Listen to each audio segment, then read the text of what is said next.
মহাপ্রভু কলির প্রথম সন্ধ্যায় মানুষ যখন অমানুষ হয়ে যাবে, মানুষকে দেখলে চেনা যাবে না যে মানুষ না পশু। যখন মানুষের নৈতিক চরিত্র জ্ঞান থাকবে না, মানুষের মনুষ্যত্ব থাকবে না, মানুষের স্বভাব দেখে পশু পর্যন্ত লজ্জা পাবে। যা পশুতে করে না তা মানুষে করবে এই কলিকাল। বাবা মাকে ভাত দেবে না, বাবা মার বংশের সঙ্গে কোনো পরিচয় থাকবে না, শালাশালির সঙ্গে বেশি করে প্রেম হবে, সিগারেট খেয়ে গুরুজনদের সামনে ধোঁয়া ছড়িয়ে দেবে, পিতৃকুল সম্মান পাবে না কিন্তু শ্বশুরকুল সম্মান পাবে, মদ খেয়ে এসে বাড়িতে এসে বাবাকে ধরে পেটাবে। কেন? এই কলির এত প্রভাব। সে যত বড় জ্ঞানী গুণী হোক না কেন, কলি সবার মধ্যে আছে। কলি আসবে, এসেছে। কারণ আমাদের কথাবার্তা চলাফেরা একটা পশু যা করে, একটা মানুষে তাই করে। তাহলে সে পশু আমি মানুষ কেন? সে পশু আমি মানুষ কেন? ভগবান তিনি বলছেন, দেখো আমি আপনি তো দূরের কথা, যার দেহের মধ্যে ভগবানের রক্ত ছিল, ভক্ত ভগবানের রক্ত মিক্সার করে যার জন্ম হয়েছে। কৃষ্ণের আপন বোনের নাম কি মা? সুভদ্রা। আর সেই কৃষ্ণের সখা হচ্ছে অর্জুন। সেই অর্জুন সুভদ্রাকে বিবাহ করেছিল। তাহলে অর্জুন সুভদ্রার পুত্র হচ্ছে অভিমন্যু,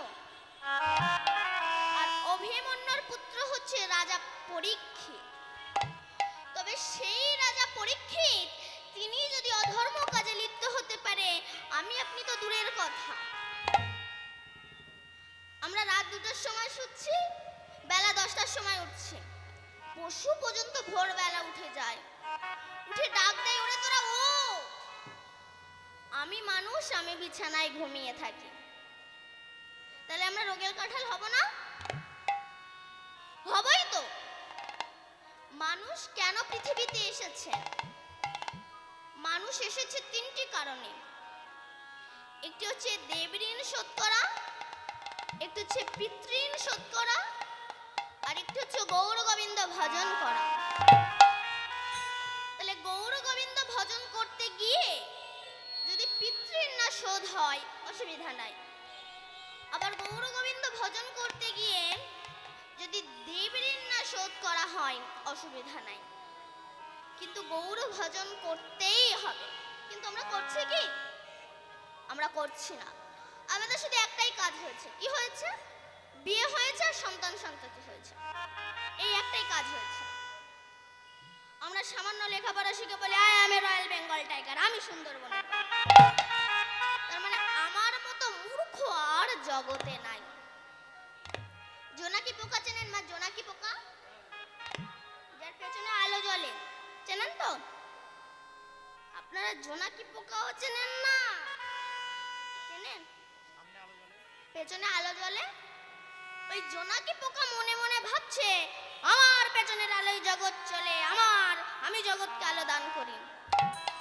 যেই না বাড়ির মালিক কেরোসিনের ল্যাম্প জ্বালিয়ে দিল, তখন জোনাকি মনে মনে ভাবছে আমার ওপরের বাপু তো আছে। আমি মনে করলাম আমার পেছনের আলোয় জগৎ চলে, আমার ওপরের বাপু তো আছে। তখন কেরোসিনের ল্যাম্প মনে মনে ভাবছে আমি জগৎকে আলো দান করি, আমার আলোয় জগৎ চলে। যেই না কারেন্ট এলো, তখন কেরোসিনের ল্যাম্পের অহংকার নষ্ট হয়ে গেল, আমার ওপরের বাপু তো আছে। তখন কারেন্টের লাইট মনে মনে ভাবছে আমি জগৎকে আলো দান করি। যেই না আকাশে চাঁদ উঠলো, কারেন্টের লাইটের অহংকার নষ্ট হয়ে গেল।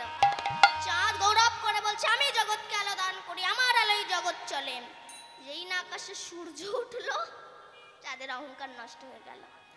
সূর্য বলছে আমি জগৎকে আলো দান করি। যেই না মেঘ এসে সূর্যকে ঢেকে দিল, মেঘ বলে আমি সূর্যকে শাসন করি, বাতাস এসে মেঘটাকে নাড়িয়ে দিয়েছে। তাহলে এ জগতে কেউ কাউকে চলায় না, একজনা চালায়। একজনা বসে আছেন সুইচ টিপে, তাই সারা জগৎ আলো পাচ্ছে। তিনি আলো নিয়ে নেন, নিতাই গৌর হরিবল বলে সব অন্ধকার হয়ে যাবে। বিবেকানন্দ তৎকালীন যুগে আনুমানিক 150 বছর আগে তিনি গ্রাজুয়েশন পাশ করেছিলেন। তিনি তো ভাবতে পারতেন আমি গ্রাজুয়েশন পাশ করেছি, আমি মূর্খ রামকৃষ্ণ দেবের কাছে যাব না। তবে ওনাকে গ্রাজুয়েশন পাশ করে বসে থাকতে হতো। কিন্তু তিনি অহংকার মঞ্চে না বসে তিনি রামকৃষ্ণ দেবের সঙ্গ করেছিল বলে আজ বিবেকানন্দকে সারা পৃথিবী ভালোবাসে। সারা পৃথিবী ভালোবাসে। এই হিন্দুদের শত্রুরা তো হিন্দুরাই। আপনি তিলকমালা করে মুসলমান পাড়া দিয়ে যান, কোনো মুসলমান আপনাকে ক্রিটিসাইজ করবে না। কিন্তু এই হিন্দুদের মধ্যে কিছু অসভ্য আছে, এরাই আপনার সঙ্গে ক্রিটিসাইজ করবেন। বিবেকানন্দ তিনি রামকৃষ্ণ দেবের আশীর্বাদ মাথায় নিয়ে শিকাগো শহরে গিয়ে বলেছিল, গর্ভের সহিত বলছি আমি হিন্দু। যে হিন্দু কথাটাই বলতে আমাদের হিন্দুদের লজ্জা লাগে। বিবেকানন্দ গিয়ে বলেছিল, গর্ভের সহিত বলছি আমি হিন্দু। সে দেশের মানুষরা বলেছিল, একটা বিদেশি সন্ন্যাসী এসে আমাদের ধর্মকে অপমান করে যাবে। তাই সে দেশের ব্যক্তিগণ বলেছিল, আচ্ছা স্বামীজি, আপনি যে বলছেন আপনাদের ধর্ম সবচেয়ে বড়, তা বলুন তো পৃথিবীতে যত যত গ্রন্থ আছে কোন গ্রন্থ সবচেয়ে বড়? স্বামীজি বুঝে নিয়েছিলেন আমাদের ধর্মকে ছোট করার ষড়যন্ত্রে একটা জাল বিস্তারিত করা হচ্ছে। তাই তিনি বললেন, আমি মুখে বলতে পারবো না, টেবিলে সব গ্রন্থগুলো রাখুন, আমি দেখে বলে দিচ্ছি। সে দেশের ব্যক্তিগণ আমাদের ধর্মকে ছোট করার জন্য হিন্দু ধর্মের গীতাকে সবার নিচে দিয়ে তার উপরে সমস্ত গ্রন্থ রেখে দিয়েছিল। স্বামীজি হেসে বলছে, বিচার তো আপনারা করেই রেখেছেন। কেন? গীতা যদি নিচে থাকে গীতাই বড় হবে। কেন? ভার যে সইতে পারে সেই তো বড় হয়। ভিত রূপে আমার গীতা দাঁড়িয়ে আছে, তার উপরে আপনি আছেন। ভিত যদি পাকা হয় বাড়ি 4 তলা 5 তলা করো, কোনো অসুবিধা নাই।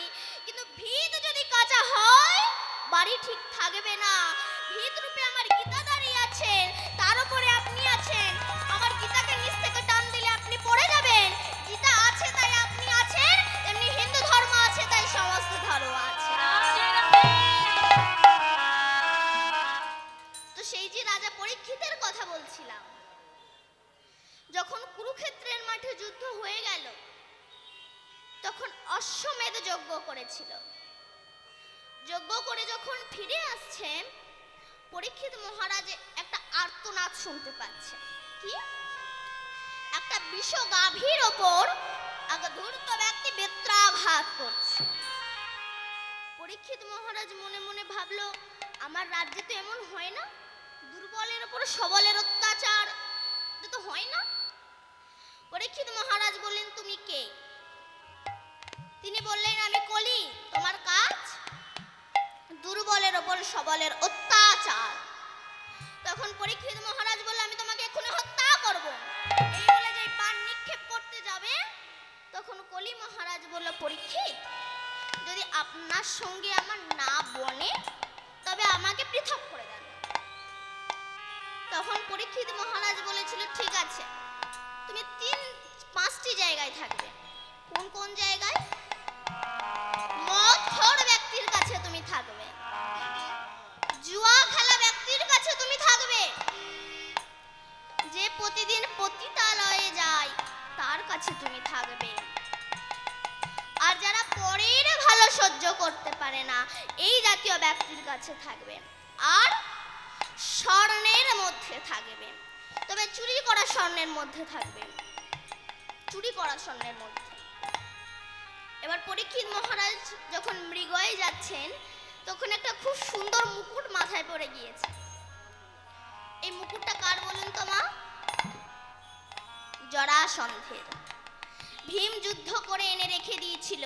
যখন কোষাগার থেকে বের করে ওই মুকুটটা মাথায় পরে মৃগয়ে শিকার করতে গেল, তখন কলি বলল, পরীক্ষিত, তুমি যখন 5টি জায়গায় আমাকে আশ্রয় দিয়েছো, আমি তোমাকেই ধ্বংস করব। এই বলে কলির মুকুটের ভিতরে প্রবেশ করেছে, আর পরীক্ষিত মহারাজের মাথা কাজ করছে না। খুব জল তেষ্টা পেলেন। কি হচ্ছে? খুব জল তেষ্টা পেলেন। একটা কুঠির দেখতে পেয়ে তার ভিতরে ঢুকে দেখছে শ্রমিক ঋষি ধ্যান করছে। উনি অনেকবার জল চাইলেন, কিন্তু শ্রমিক ঋষি তো ধ্যানে মগ্ন, তাই জল দিলেন না। পরীক্ষিত মহারাজ রাগান্বিত হয়ে দেখলেন একটা মরা সর্প পড়ে আছে। তাই পরীক্ষিত মহারাজ কি করলেন, ধনুকের আগা দিয়ে ওই সাপটাকে তুলে শ্রমিক ঋষির গলায় জড়িয়ে দিয়েছে। এবার বাড়ি ফিরে এসেছে। ফিরে এসে যখন মুকুটটা খুলে রেখেছে, তখন মনে মনে ভাবছে, আমি এ কি করলাম, আমি তো ভুল করলাম। আমি এক ঋষির গলায় মরা সর্প জড়িয়ে দিলাম। আমি বলে করি না মিথ্যা সর্প রাজার গলায় দিলাম, আমি এ কি করি ভুলে করি না রাজার দেশে বাস করি আমি, সেই রাজার গলায় মিথ্যা সর্প দিলাম, আমি একটি ভুলে করি না ওগো রাজা গে, আমায়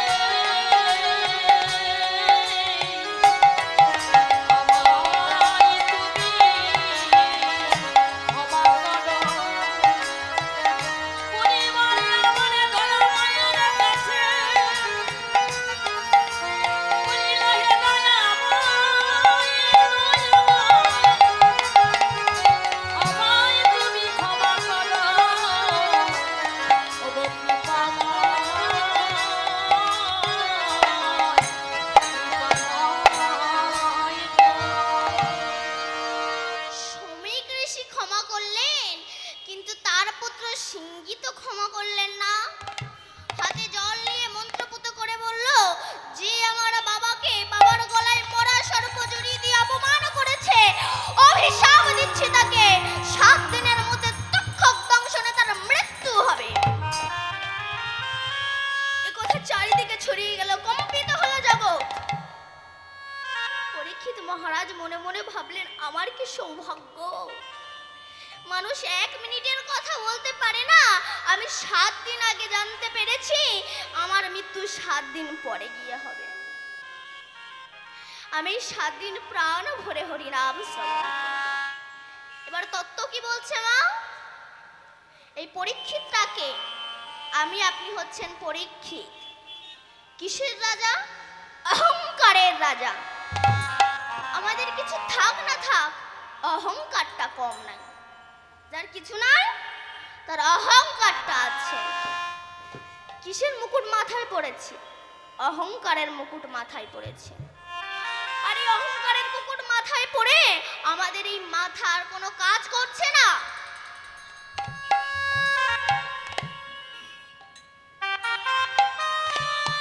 আমাদের মাথা আর কোনো কাজ করছে না। আর সেই সময় আমাদের ঘরেরই ছেলেরা রাস্তা দিয়ে যদি কোনো বৈষ্ণবী যায়, ওই তীরটা হচ্ছে আমার দেহ, আর অগ্রভাগ হচ্ছে মুখ, আর মরা সর্প মানে বাজে কথা ওই বৈষ্ণবীর গলায় জড়িয়ে দিই। তানারা ক্ষমা করবেন, কিন্তু ভগবান তো ক্ষমা করবেন না। আমাদেরকে অভিশাপ দিলেন, 7 দিনের মধ্যে আমাদের তক্ষক দংশনে মৃত্যু হয়ে যাবে। এই 7 দিন 7টা বারের মধ্যেই কিন্তু আমাদের মৃত্যু হবে। আর তক্ষক দংশন কোন সাপ? কবিরাজ গোস্বামী পাদ বলেছেন, দেহের মধ্যে কাম হচ্ছে ফণি, নিরন্তর দংশন করছে, জ্বলে যাচ্ছে পরাণ। আর এই পরাণ জ্বলতে জ্বলতে আমরা মৃত্যুতে লীন হই। এই জন্য অপরাধ কারোর ক্ষমা করে না। তাই আজ মহাপ্রভু পার্শ্বদকে নিয়ে সুরধ্বনির তীরে আজ বিনোদ খেলা খেলছে। খেলায় বিনোদ খেলা ওরা বনমালী, খেলায়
মাধবেন্দ্রপুরী মহাশয় অদ্বৈতকে বলেছিল, অদ্বৈত, যদি কাঁদতেই হয়, চোখের জল যদি ব্যয় করতেই হয়, তবে শিয়াল কুকুরের জন্য করো না, রাধে রাধে।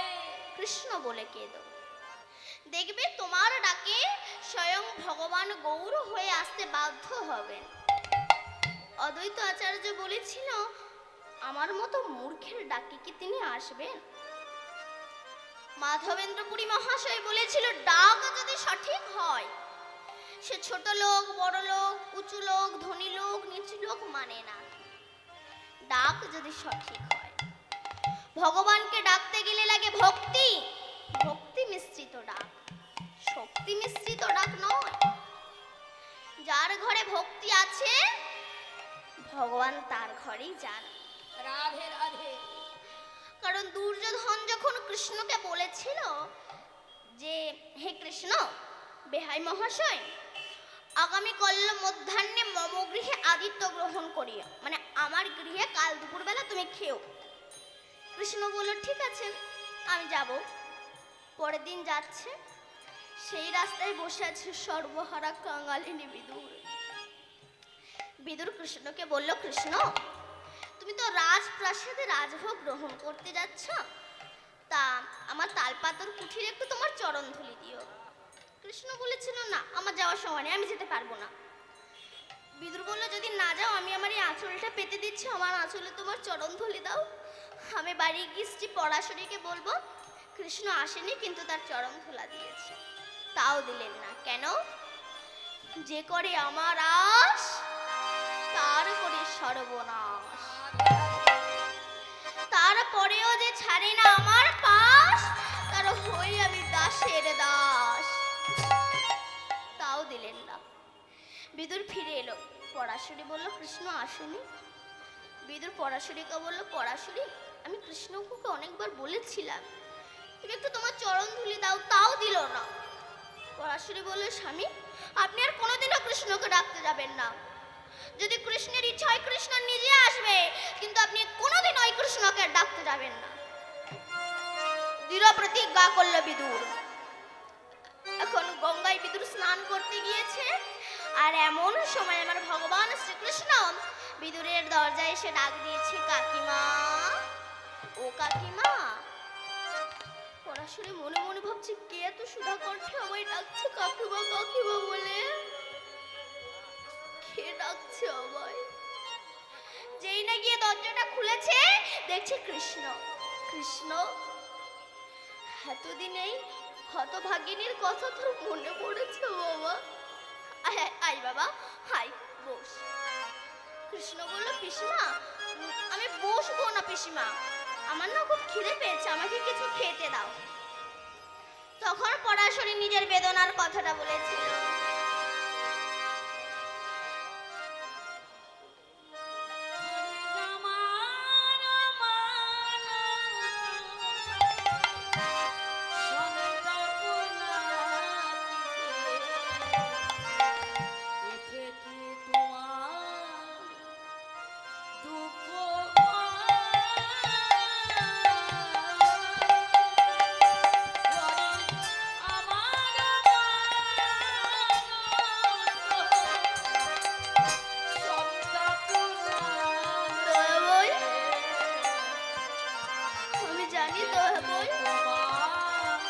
জগতে ভক্তরা তোমাকে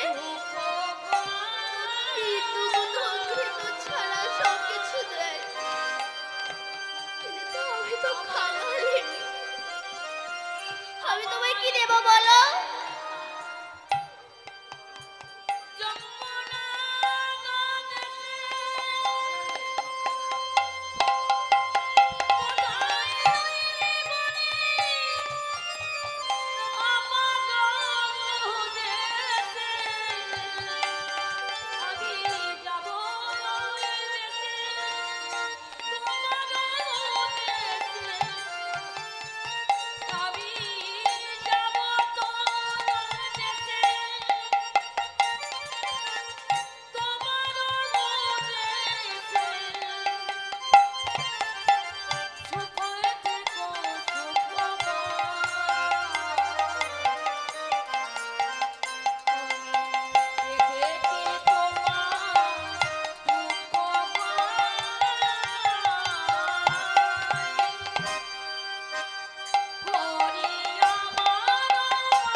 কত ভালোবাসা, কত অনুরাগ।